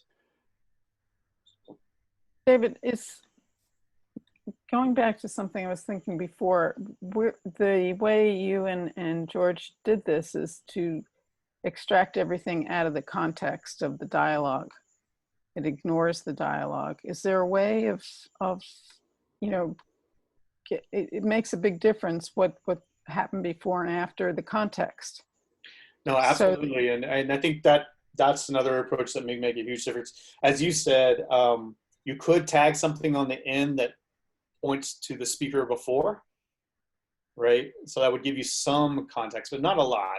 Mm-hmm. I think it would be worth it to somehow include the full dialogue and then make your, so you sort of got to take that into account. And I'd have to think about the best way to do that. Yeah, I don't know how to do that. I don't know how to combine all utterances in a dialogue into one huge dialogue with multiple labels. Yeah. Because I will tell you one thing that I think points to that being something that we should do is the fact that my original example I put up for everybody just to as a starter for people was only using embeddings, right? It was only using word embeddings, and it did pretty well. I mean, I can't recall, but I think I got like 70 something percent. I mean, it was pretty high. And this is using Albert, where we're using attention, and all that kind of things, and the very advanced techniques. And we didn't do that much better. And I think that points to the fact that we're just using the utterance to do our, and there's not a lot in there. But if you use the whole dialogue, I think attention might really pay off. What about using a longer truncation length? Because you said the longest was 241 or something. Yeah. I find it hard to believe, really? There was a sentence with 240 words? Yep. Who is that guy? Yeah, there was one. I mean, what percent of the overall data set is using, I forget what it was, 120 something, Yeah, 120 maybe? So Yeah. I The printed data it. set is capture. Yeah, I think I can't remember if that was in my first notebook or not that I put up there, but I shared out. But I did actually print out a chart of that. I think most of them were below 128, the majority of utterances, but there were some that were longer than that. I might just add that another way to confirm the difficulty of this bag of utterances approach would be that you could have human annotators look at the utterances disjointed as this is, and see how well they do. They might also not find the emotion very well if they're just individual utterances, not in sequence. Yeah, George, you kind of had, I think you had the interface that the mechanical work people were using. They did the whole dialogue at once. Is that right? I did the whole dialogue, and they were specifically instructed to do it in sequence. Okay. Yeah. So yeah, we want to replicate that, at least for our model. Because comedy, as well as any human dialogue, often depends on obviously the context, and so one person comments, it's not clear what it was funny or sad until you've heard the previous utterance. You're exactly right. Maybe humans are equally limited if they don't have context. But I don't know the model, or I don't know how to structure our data to have that sequence. Like, to me, each utterance right now is independent of the previous one, and we're kind of losing that. Yeah. Yeah. Well, we're already losing context by not having the visual. That's the big challenge in NLP. I mean, David, I think do you mind if you have 2 more minutes too. just giving us an overview of your first version of the notebook? Because I think that was super useful as well for us. All right. Pulled up. Let me see if I could go find it. Yeah, some of you. While David's doing that, I had a totally mechanical thing. When the collab says you're not using GPUs, is there any danger? I mean, does that mean anything? So do you have the pro version or the free version? The free version. Okay. So what they do is they have several GPUs, basically different chips available to you. Mm-hmm. And some are better than others, right? Some are newer and faster. But they look at your usage, how long have been using GPUs. And if you've been using it a lot, they'll give you the slower one next time you run something. So it's in your interest to change your runtime to the basic CPU instead of GPU when you're not using the GPU. Okay. And that's why they're popping that warning. I only learned that like a couple of days ago. I was like, why does it keep doing this? And I looked it up, but that's I was afraid I would get charged for it somewhere, so I checked to make sure it was free. Yeah, if you get the free account, they're not going to ever charge you for it, but they're going to assign a slower GPU to you next time you run something. Okay. Didn't know that. Yeah. Thanks. Yeah. So all this NLP doesn't use GPU then? I thought they would, right? I used GPU for this. For Albert, yeah. Yeah, I mean, otherwise it would have been, I may never have finished. So. Okay, so I'll show you my other model. I put this up just as so get people started on it, mainly because I had to figure out all the data loading and prep, how to do that with these JSON, because these were JSON files, and that was kind of a new thing for us. I don't think in any of our classes we went over JSON. We did sarcasm with JSON files. Did we? Okay, so we maybe had one. But I just read in the JSON file and started looking. You can read them directly into pandas, into a data frame, but it's pretty useless at this point because each cell has the speaker, the utterance, and all the emotion data and all that. It cuts it off. You can't see it all, but so then you have to go in. I just was showing how you could go into each line and break out a particular line and get the JSON. This is actually JSON inside of each cell at this point, and how there's my key value pairs. It's coming through JSON, and then I could pull, right, this is just a dictionary at this point, and I could pull out the values I needed. And then George did, I think, a lot more succinct way than this. He did a much more efficient way. But so then I just went through every line in my data field and built out my training and validation and all that by pulling out what I needed from that dictionary that I produced. Included the speaker as well in the utterance. Yeah, and this one I have the speaker because I'm going to let the embedding train on it some, so it's actually could learn something from it maybe. I don't know. So anyway, so similar to, I'm pulling out from all my sets, my tests and all that. I wanted to see how imbalanced the classes were. This is with all the 8 approaches, and we've already seen some of this in George's results. You can see neutral's really high, non-neutral's pretty high too though. And this is in training, not in the test set. Test set has a similar imbalance. Again, I played with combining it, splitting in my own, but I didn't see much advantage. So I'm going to encode all these labels. I just showed a quick way here. This might be useful to people when they use something like label encoder from sklearn. That, you know, a lot of times you're looking at your results and you're getting a 3 and you want to know which one was that.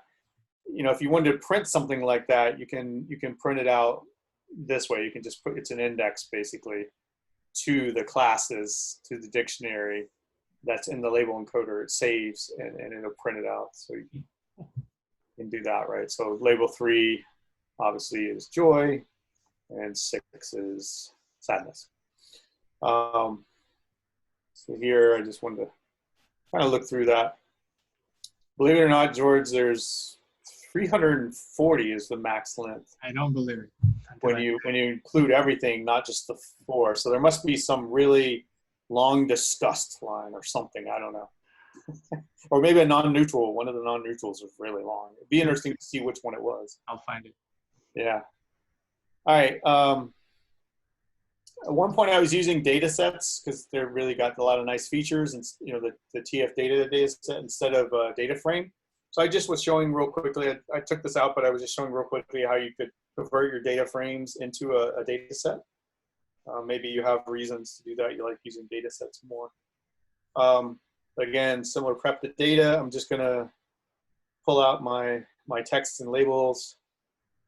And here I've got all my, now the difference here, and again, I'm gonna change these to one hot encoded labels. The difference here is I didn't have to do any tokenization. I'm not doing any padding, anything like that, right? Interesting. Because I'm going to use this embedding layer from, again, from TensorFlow Hub. This one is a corpus of Google News archives. So if you think of all the Google, you know, tons of Google News archives, if you see there, this is made up of that.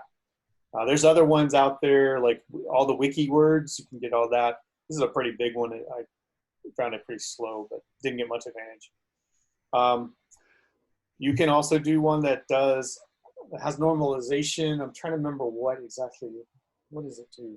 Oh, this is the one that strips. This strips all your punctuation and some other, the stop words and everything out. I actually got better results when I kept punctuation and stop words in there. So I can, maybe, you know, maybe the anger has apostrophes or something. I don't know. There's some, you know, some exclamation points or something. Maybe it keyed in on that and it helped it. So anyway, I found this actually worked better than the one with normalization. But this does all of that tokenization and everything behind the scenes for you. I'll just add a note here with all the friend reunion news out there. I'm sure their names are in the vocabulary, like Ross, Chandler, Monica. Yeah, probably. Probably, yes. So then I'm going to use this embedding as a keras layer, just like you would like a model. And I'm setting training equals false again. I have a very simple model. Again, it's just, you know, I'm even just using ReLU and 16. And believe it or not, it's really small this time, only 2,000 trainable parameters, because what comes out of here is pretty small. It's just 128 times 16, right? Okay, it's parameters, 124 million. Wow. Yeah, so I'm embedding, you know, it's dimension. If you think about how you did your embedding, this has got a dimension of 128, so it's pretty small. So I'm going to do that training with F1, scoring again. I can't remember if I did anything different. I don't think I did anything different here. Maybe I didn't. No, I did early stopping. So yeah, I trained it. And this again is similar to George. It's going to be on the whole set, so the accuracy is not going to be that great. It's 51 for the training. Here it is. It's overfitting. Obviously, it's doing pretty bad with overfitting. Then I'm going to set the training equal to true. I'm going to let it train these embeddings now. And hopefully now it'll pick up some of the Chandler and the names and get some value out of it, right? So I think we'll see what happens. So I do that again. I'm going to reduce the learning rate because I'm basically fine-tuning the embeddings. I don't want to lose everything and start from scratch, right? So I'm going to reduce the learning rate, let it do a little bit. And I'm going to let it go for 500. I'm going to let it go a long time here. But it's going to early stop out at like, I think it stopped at like 72. It didn't go very far. So it actually got a little worse, I think. I don't know, somewhere up here, maybe in the 50s again. No, it didn't actually do that well. Overfitting as usual. And when I ran it against the test data to see how it did, 52. So that's kind of what I expected it to do. I'm gonna run my class metric. One thing, the classification report, a nice thing you can do is set the target names to your dictionary. Oh, cool. Or how you encoded it. And instead of just getting the 0 1s, you actually get the labels here. So that's a nice thing to look at. So here you can see for these really small ones, it didn't do any good. Got a little bit on the sadness. So I didn't actually do that much better than George when looking at this. I think it's comparable to what you got.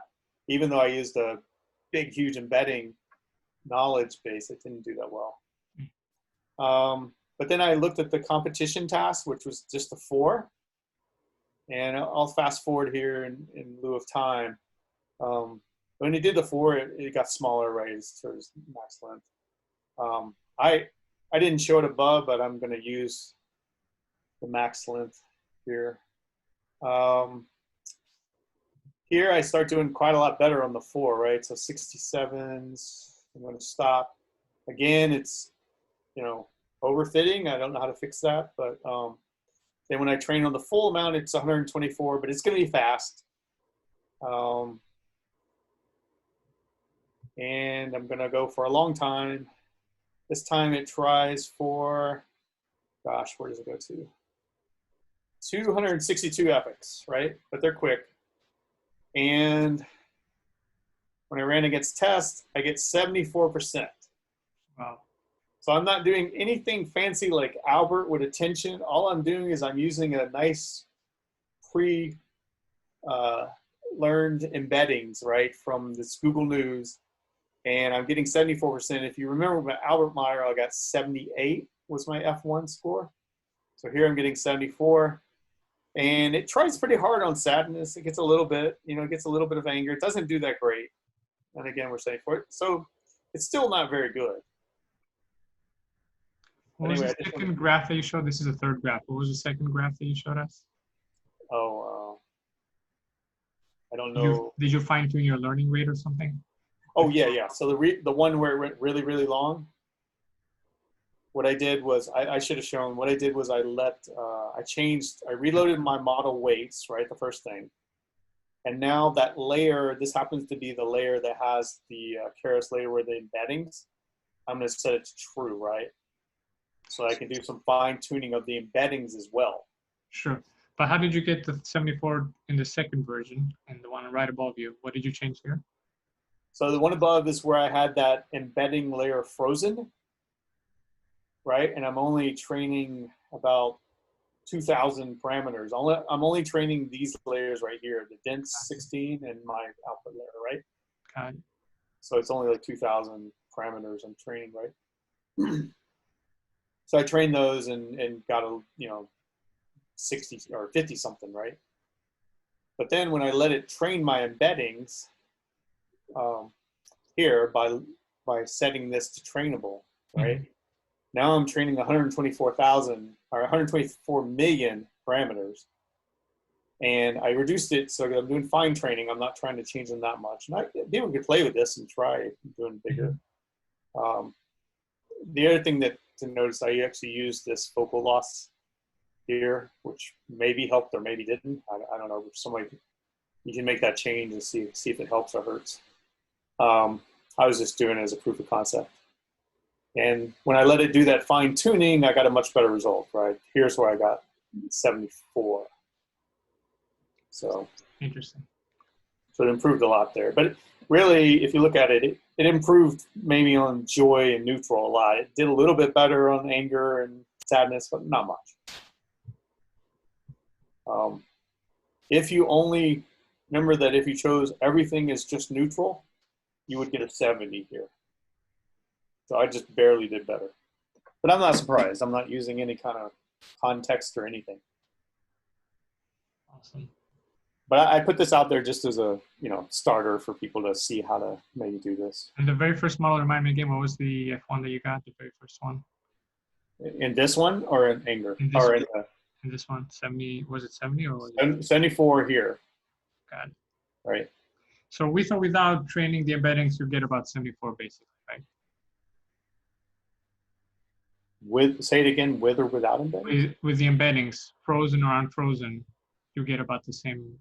No. Frozen is much worse because I'm really just training, I'm taking the embeddings as they came and I'm only training my dense model. And there it's my F1 score. That's what I was trying to remember. Is, let's see, it's not bad. I mean, it's like, I looked for the best one. It's probably going to be down. Yeah, it's going back up. It's going to be 67. Oh. So I went from 67 up to 74 by letting it do the fine training. Does that kind of answer the question? 7 points. Yeah. Okay. Yeah. So it improved. It improved. One thing I would love to hear people's ideas. My ideas is that we need to do better augmentation, more augmentation, to help reduce this overfitting that we're seeing. And of course, I think we would see a lot better if we were able to take the whole dialogue into account. Mm-hmm. But, awesome. Thank you, David. This was very helpful. Thank you for sharing with us your approach and how you tackled it. Yeah. Any questions for David?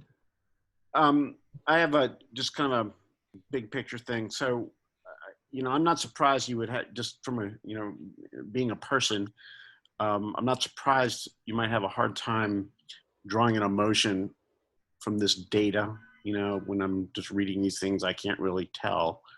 And people have been saying, you need more context, so perhaps provide the whole dialogue, or I think someone said, show the pictures, the visuals, and maybe even the audio. And that's what I'm interested in. So first of all, is that when I've been hearing about multimodal analysis, and is that what they would mean, where you would combine, let's say, the text and the audio and the visual and all that together? Would that be a multimodal analysis of emotion? Does anybody know? Yeah, usually from what I've seen online, yeah, that includes audio and video as well. And all that stuff, yeah. And another thing, it sounds really hard to do, but I was wondering, how much harder? Because I think the results, just intuitively, I would think the results would be. So Martin, there's something called facial action units. Uh-huh. And it takes a lot of training to certify somebody to actually analyze the muscle movements of the face and code them, do that coding. But if this data, if somebody were to do that, that would be an amazing combination to get the facial action units and the supposed emotions that they map to, and then combine that with this dialogue. So the facial action units, that would be the label to? So the facial action units are actually just muscle movements in your face. Right. And Ekman says, and I don't believe it from my experience with this kind of data, but other people have used it in the intervening years. And you put like a disgust is one thing that's really pretty obvious. When you Yeah. smell something that's rotten, your nose goes up, kind of scrunches up, I think, so that you don't smell it, to keep you from smelling it. And it's a real universal symbol of disgust. There's the smiles, with the crinkling around the eyes versus the actual lip motion going up and down. So these fax coders code every muscle movement, and then the combination of movements are supposedly mapped to emotions. And if this data set, the visuals, the video could be mapped to facial action units, and then those to emotions, it would be very interesting to see, whether you could train on that. Yeah, that does sound interesting. I was thinking more like like in the clip of the show that that was the utterance. I would wonder if maybe you could take it's an audio visual clip and just clip that. Yeah. And then train on all those modes and not just the text of the script, and just do that cold, and you use the same labels or the same labeling technique. I just wondered how that might come out. So like if you cut out the person's face in addition and had that as the clip of their facial expression while they're uttering those. I was just saying, like the TV show, you can just, like, if you put it into like iMovie or something, it'll you could just you'd have all the people around, you'd have that context, you'd see the person's speaker's face, the other people's faces, and it would all be encoded in the whatever that is called, the track, and that would be your training, you would train on that, and then the label would be disgust or what have you, so that's what I meant. We also analyzed the audio as well, even if you didn't have the resources for the video, because right, that would help a so little bit. like I'm just looking, for example, back in your notebook when you printed a frame with some of the utterances, and you have this was in row or cell 12, Chandler says, no, really. Now I'm saying that without inflection, and it's coded as surprise, but I think anyone who's seen the show knows it was probably sarcasm. And I don't think it does a very good, how do you code the sarcasm? What emotion is sarcasm, for example? Chandler would probably say it more like, no, really, or I'm not very good at imitating, but. So the actors are conveying that based on what typically is a written script, and maybe there's comments about with sarcasm or something, but they're able to start with a written script and then put in this emotional content that we can all perceive. So the actors, at least the human actors, don't start out with video, of course, or audio. They just start with a written script. Was this a Kaggle competition? No, I don't think so. So do we have any idea what the maximum achievable performance might be? I mean, they have the leaderboard for 2019, and 82 or 81.5 there is the best micro. Okay. And you were getting 78? I achieved 78 on the 2018 data. I don't know what I would do on the 2019. I think they're very similar. That's pretty good. Sounds good. Yeah. But look, I think there's a difference though. These guys, look how well they did on the individual emotions. For instance, look at sadness, or I think anger is way on the far. They did very well. We all did really bad. Yeah. So two things I would have loved to see people's input on is, I tried a bunch of different things like class weights and focal loss and a bunch of things. So one thing is this has this imbalance nature, right? And I don't think I ever solved imbalance at all. The other part is the overfitting that we saw, and I never felt like I solved that. So both those were really things that I thought, at least my models did very poorly on. I don't know if anybody else did better, but. Yeah, I was looking at the proceeds, this conference. They have actually the papers and their teams, what they submitted.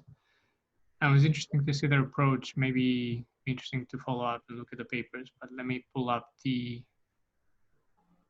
okay. So yeah, some of them used like an autoencoder, some of them used attention model, which we haven't seen yet. Well, I used an attention model. Oh yes, you did. That's the that's the pyramid of attention models. I should have said. Didn't help me much. Got me 4% better, but context-sensitive convolutional neural networks. I'm not sure what that is, but context. That sounds like maybe what Kathleen was talking about, where they used the whole dialogue or something. Yeah. So maybe we can find those papers and see, top 2 or top 3 by LSTM, self-attended by LSTM. Can you share that link, George? Or Yeah. maybe you have already. Yeah, it's in the slides, but I'll share it on here as well, of course. So I thought Paul brought up a very good point, that what we're doing here is kind of artificial in the sense that maybe we should have been, they should have been taking lines from a book or something that was text-based, right? Instead of a video, something, and then try to guess an emotion from text, something that started as text, right? So yeah, they actually have the original raw data. Let me see if the original raw data has some kind of information how to pronounce or how to. Okay, let's look at some random ones. Okay, so there's a scene information. Chandler's office. Chandler's is on a coffee break. Sally anchors. How's it going? Okay, does it get any better? If you know Chandler, he emphasizes things like that. So like, does it get any better than this? So get is bold here. Back out of the room, opening credits. I don't see any directions on how to pronounce. I'm sure the script had directions, right? I'm sure when actors read it, it's more heavily annotated. There's something where it says like backs out of the room. Yeah. I don't know if they have any of that. I think parentheses are the non-spoken part. Yeah. Joey congratulates Ross. Abruptly stops. Phone rings. Monica gets it. Takes phone. Listens. I'm missing a lot. They hug. Yeah. So I think movement, right? Maybe movement or actions are in parentheses. Yeah. But I don't think any of this made it to the actual final data set we're working with. This movement piece. Mm. Cool. One last topic. I saw a lot of conversation in the chat. Robert, did you want to say anything about this other topic going on with smoke? I mean, it's not really a well-formulated thought. Just try and brainstorm ideas for how to augment this data set further and try to address some of that overfitting. Got it. Would SMODE help with the imbalance, right? Part of it. Yeah, too. the class imbalance, I thought was the thing it addressed, right? Yeah, I mean, SMODE is naturally applied to numeric data, so it would require a fair amount of creativity to figure out how to apply it to this data. Right. And also structured data is where I've seen it too, as well. I don't know if it's numeric, but anyway. I mean, essentially, you're taking 2 data points and choosing a random number between 0 and 1, and choosing a point along the vector between those 2 points as your new data point. So that's how you're synthesizing data. I was thinking maybe you could do it by combining sentences that are all labeled sadness and taking words from them and translating some of those words multiple times. And there's ways one could could think about applying a smote-like technique to this data. But I don't know if anyone's tried that kind of thing. That sounds like sort of like using synonyms almost, but maybe not. I tried a couple of other things. I kind of missed them in the chat. I tried like using class weighting, so you basically balance out when you're doing the fitting based on the prevalence or the popularity of a class.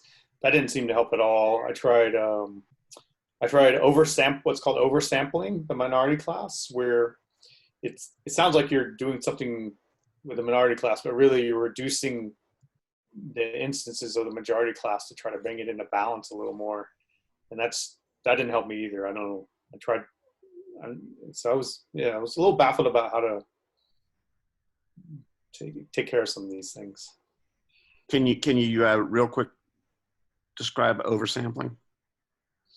Well, the idea, I used a very simple version of it, but the idea was it probably work better when you have more samples. But like, say we had 100,000 examples of anger in this, and we had only 1,000 examples of fear.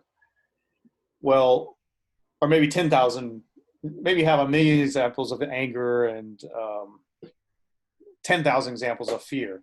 Well, that's terribly bad class imbalance, but if I reduced it down to everything being 10,000 examples, right? So I threw away randomly a whole bunch of those angers, and I had now 10,000 of each, and then I ran my training. You're no longer imbalanced, and you should do better, because the model will now learn to recognize both equally.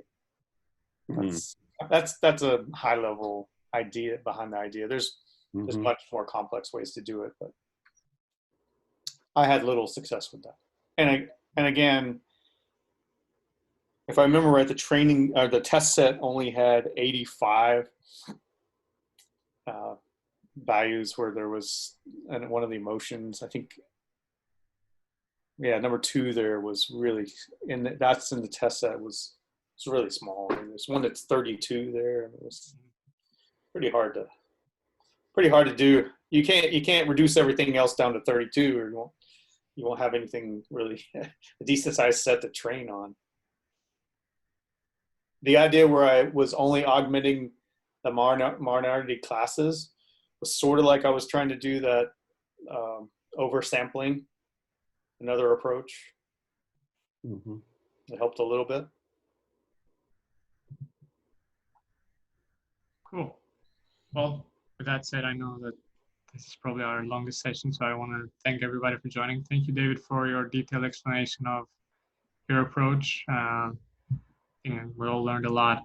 I just want to make sure that everybody can know where the slides are, and also the Slack channel. We're pretty active on Slack, if you noticed. And if you have any questions, feel free to reach out on Slack. I think that's the best channel to reach us out. And with that said, we're going to take a break, actually. We've all realized that this is more code intensive, so we're going to take a break next time. And Robert and David are going to host a happy hour, and we'll be able to attend. And after that, we'll tackle the structured data set with credit card fraud detection. We're probably going to introduce another happy hour after that, in case it's too deep. And then finally, we're going to complete this 5-week or 5-series coding challenge with the time series prediction task. So again, thank you everyone for joining, and hopefully you can join us next time. Thank you, David. Thank you. Thank you for the great questions. Thank you, David. Thanks, everyone. Have a good evening. Have a good weekend.